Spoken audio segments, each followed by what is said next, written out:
as I was planning on doing it. And then I checked our email, and there was an email from none other than Cindy suggesting this story, which I thought was kind of funny. That's still a coincidence, but so thank you, Cindy. Thank you, Stephanie. Our story begins in 2003 when a guy named Blake Ruff, who lived in Longview, Texas, met a girl named Lori Kennedy. Her full name was actually Lori Erica Kennedy. They met at church in Dallas. Lori had lived in Texas for about 15 years. She'd moved there in 1988. She was originally from Arizona, so she told him she had a degree in business and was a quote-unquote marketing consultant. A secret shopper, right? Secret shopper? Yeah, I guess, yeah. Yeah, that was basically all she did. Yeah, the mystery shopper. Which is really apropos. Yep. Yeah, I know. So anyway, they started hanging out. They got married in 2004. Like a year after they met, right? About roughly that, yeah. So Blake was very close to his family, and of course, they being a friendly bunch of Texas folks, they wanted to meet her right away, and they got together for lunch, and they started asking her about her family and where she was from. And she was very secretive about the whole thing. She didn't want to talk about it at all, and which kind of put them off a little bit. She did say as much as this. She said her parents were dead. Her father apparently both died. She had no siblings, no living relatives, and she hadn't had a good past. Her childhood was rough, apparently, and that's about all she would say. She told Blake that she had destroyed any evidence of her past family life, like letters and photographs and things like that. So when they started talking about marriage, Blake's mother, of course, wanted to put a wedding announcement in the local paper. Like you do in Texas. Like you do everywhere, you know? Yeah. And so Lori was all against that. She said, we don't do things that way. So a very strange, kind of secretive person. So moving forward, they were married. They started trying to have a child. And they bought a house in Leonard, Texas, which is about 125 miles from Longview, which is where the folks live. They were a 2-acre parcel, and the neighbors didn't have much interaction with them. They said that Lori especially was not sociable at all. One neighbor said that in the 6 years that they had lived there, they socialized just once in the entire 6 years. I thought that there was the recounting of, often seeing her in the evening hours walking around the property, like eyes down, refusing to make eye contact with anyone. Kind of antisocial, disassociative behavior. Yeah, she was a fairly antisocial person. Well, and my question when they say socializing with her is that they had a hey, how you doing? Oh, good. Hey, good to see you. It's lovely weather today, isn't it? For drinks or a barbecue. Yeah, or did they go to a barbecue? Yeah, I'm not sure what he meant by socializing, but maybe that just meant they were all walking around and they just chatted about the weather for a minute. Yeah, but I didn't get the sense that there were any, hey, how are you? Good, how are you? Interactions outside of, the one time of socializing. Yeah. I mean, I have neighbors like that. I wave at them and say hi, and they wave back, and that's it. I mean, there are neighbors like that. Yeah, it's not too remarkable. Although I don't have the sense that she would have even waved back, but sure. Because she would have pretended not to see because she's staring straight to the ground. Yeah. Possible. Sounds like her. Yeah, she was a little different. Anyway, as I said, they were trying to have kids, and I've heard reports that she had a miscarriage. Heard another report she had several, but I don't know. But she eventually had a successful pregnancy, gave birth to a baby girl in 2008, and apparently, according to the in-laws, she was extremely overprotective towards the baby. Like she had never really interacted with a baby before? Yeah, they felt that the way she handled the baby and everything, they felt like she was not familiar with babies at all whatsoever. Which is okay. I'm not familiar with babies either, so I'm not going to judge her on that. Yeah, I avoid babies like the plague. Doing things like, if the baby would start to chew on something, she would snatch it away, or wouldn't let anybody else take care of this baby, even though her in-laws, I think it was like grandbaby number 9 or something. Exactly. So they're very overprotective. Yeah. I don't know what to do, but nothing gets near my baby in its safe little bubble kind of mentality, which admittedly, a lot of new parents do that. Yeah. You can't hold that against her, but it's still a little strange. Because I have friends who were like that at first, and then we'd all say, let the kid chew on the dog's tail. It's okay. Yeah, I think that there's a slight difference. There's a scope of normal over interaction for new parents.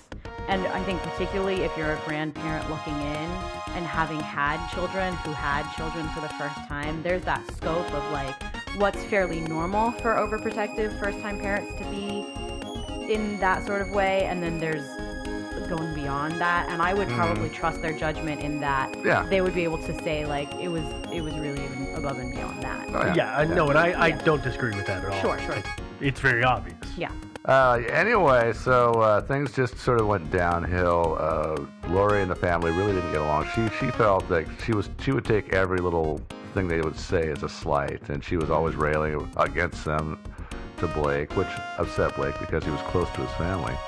And eventually got to the point where she wouldn't allow any visitation with the daughter, or very little. And this behavior just got worse. And she wouldn't leave the kid with the in-laws in the all, same room. Yeah. Like, I can't go to the bathroom with the baby in this room with you. I'll take the baby with me. Kind of behavior. Yeah, just a lot of stuff like that. And so the rift just got worse. And so they separated in summer of 2010. Blake moved back in with his folks back in Longview, 125 miles away, and filed for a divorce. And things kind of unraveled from there. Lori apparently went sharply downhill after he moved out, and lost a lot of weight. Was, according to one neighbor who saw her, she and the daughter were both very thin, and she seemed kind of incoherent. So she started actually harassing the Ruff family and Blake, supposedly sending them threatening emails and things like that. And Stealing keys and breaking into. supposedly they noticed a key was missing, although that's, sometimes keys get lost. Sure, So I'm gonna discount that one. So so Lori was not doing that well. And also at this point, let me note that she was supposedly, according to Blake, taking medication for ADHD or OCD or Tourette's or something.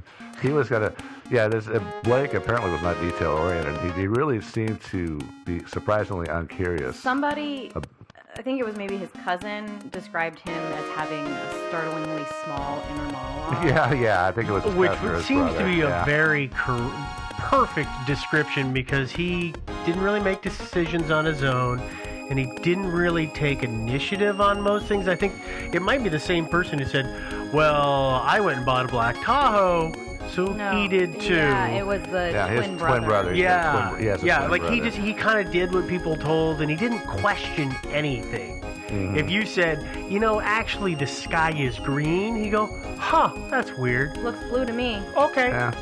And just would leave it at that. Yeah, well, anyway. So Blake sounds like a nice guy, but I'm a little surprised he didn't know specifically what her issue was that she was taking medication for. Yeah. Another thing, that she had a lockbox she kept in the bedroom closet. You guys have heard of the lockbox, of course. Mm-hmm. Yep. And she told him never to touch it, and so he didn't. Which would be like, for me, I mean, on the one hand, you want to respect your wife's privacy, but at the same time, if you know that there's some incredible secret in that box, then, wouldn't you have to go look in that box? Yeah. Yeah. No, I can't resist tearing through the house before Christmas looking for things. Let alone if you say, hey, so I've got this box. I would do everything in the sun to figure out how to pick that thing. Well, get in there. I don't think a great example of this is, again, like, Blake was the kind of man who, like, she said, oh no, I burned all my family photos because I had it bad, and he wasn't like, why was it bad? He was just like, okay. Mm-hmm. That's what I'd be saying. I mean, tell me about it. Tell me, let's talk through this. Let's get over the trauma. Yeah. No, apparently he was just like, okay. Yeah. So I guess he was kind of the okay guy. Yeah.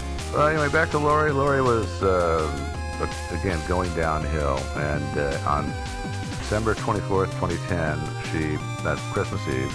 Oh, I didn't even make the connection there. I did either. not mean to make that Christmas joke. Yeah. She pulled into the Ruff's driveway and shot herself in the head. She was in a black Chevy Tahoe. Mm-hmm. Yep, shot herself in the head. Way to wreck everybody's Christmas, Lori. In the car, they found 2 letters. One was to Blake. It was 11 pages long. And another was to their daughter, which was to be opened on her 18th birthday. One of the things that I've seen some of the documents pertaining to this whole thing, and the family, obviously, they deserve their privacy, so they have to have opened that letter. I think they did. They must have. It said that the letters were both incoherent ramblings. Yeah, I think there couldn't have been any useful clues in there. So they just chose not to publish them, which I think was fair. Well, you're absolutely right. They deserve their privacy, and this is a terrible tragedy. I mean, for 2 years after you have a child and you're starting to get divorced, and then all of a sudden she just goes around the bend, I think is the phrase that's used, and and kills herself, you've gotta respect it for these. Yeah. I mean, now granted, we're 4 years later, but Yeah. But maybe 4 years isn't enough. well, yeah, there's always that. Is it too soon? And you got to feel sad for Lori, too, because she obviously had her inner demons. Yeah, Big time. Yeah. absolutely. Yeah.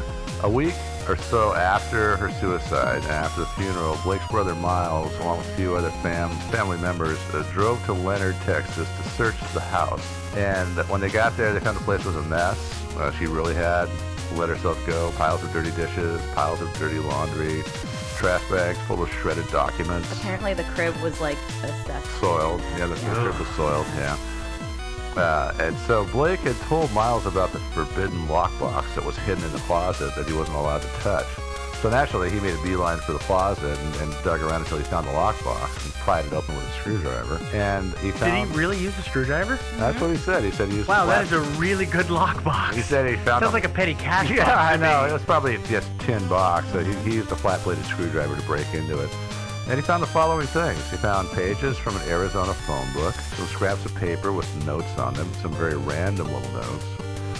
Also a birth certificate for a certain Becky Sue Turner, who was born in 1969 in Bakersfield, California, and an Idaho ID card in the same name with Lori's photo on it. So it turns out that Lori Kennedy Ruff, her true name was actually Becky Turner.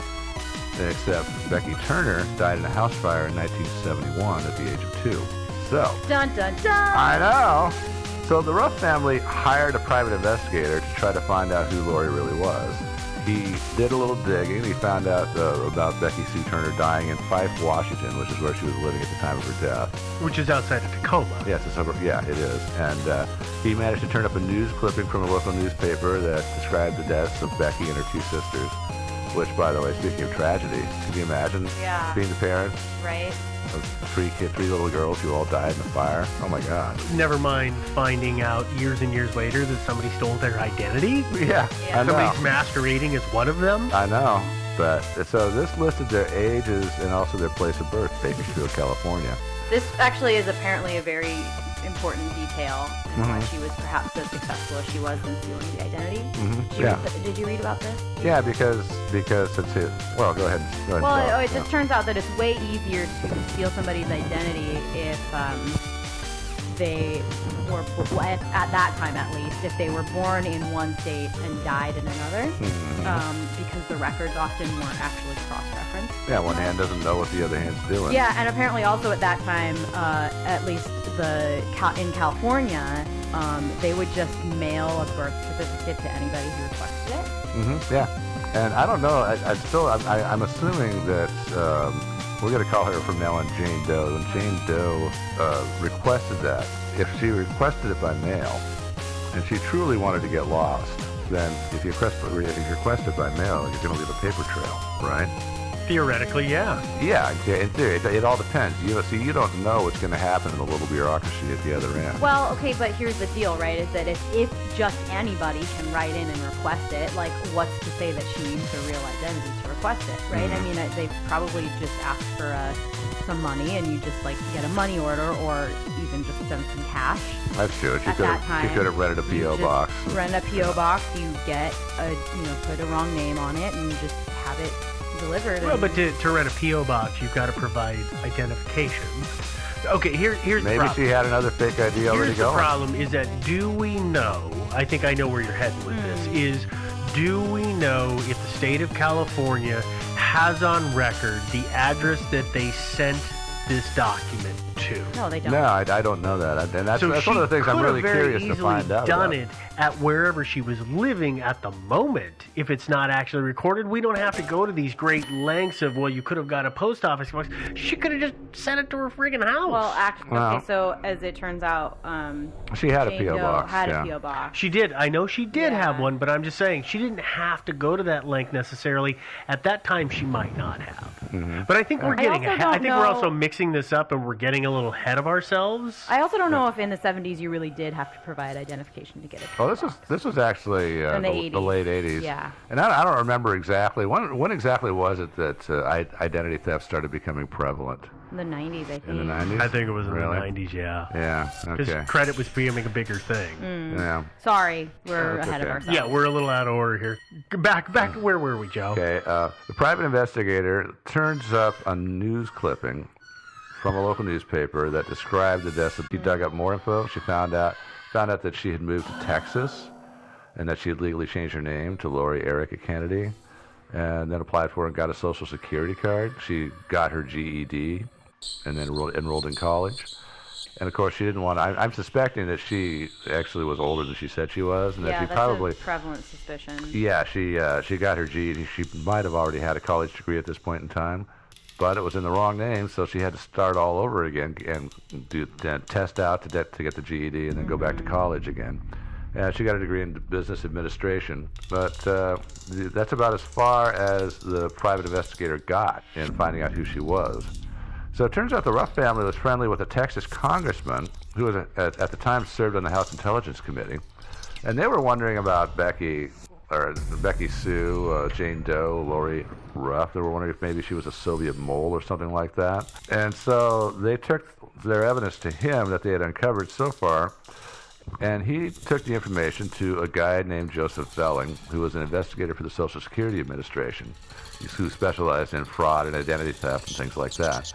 So this guy was a pretty good detective, and he's actually spent a couple of years trying to break this case, and he hasn't been able to do it. I mean, and he's uncovered lots of stuff. He's the one who found out that she had a P.O. box in Boulder City, Nevada, that she rented, which forwarded her mail to her Dallas address. He found out when she got Becky Turner's birth certificate, May 22nd, 1988. And again, this is a little mysterious to me. So they kept a record of the fact that they had sent out her birth certificate to somebody, but they didn't keep a record of who they sent it to. That's bureaucracy for you. Yeah, I know. The form says, was this requested, yes or no? That's all I filled in. Yeah, no, it probably it's in a jacket, and whenever anybody touches it, they probably have a stamp with a date on it. They stamp the file or something like that, and so that's probably how they knew that. That's probably it. Yeah. So he called some people that were referenced in her notes. Her notes, by the way, did you see the notes? They're kind of scrawling and incoherent. I checked there's a bunch of different phone numbers in there, and almost every single one of them, the area code is for Los Angeles.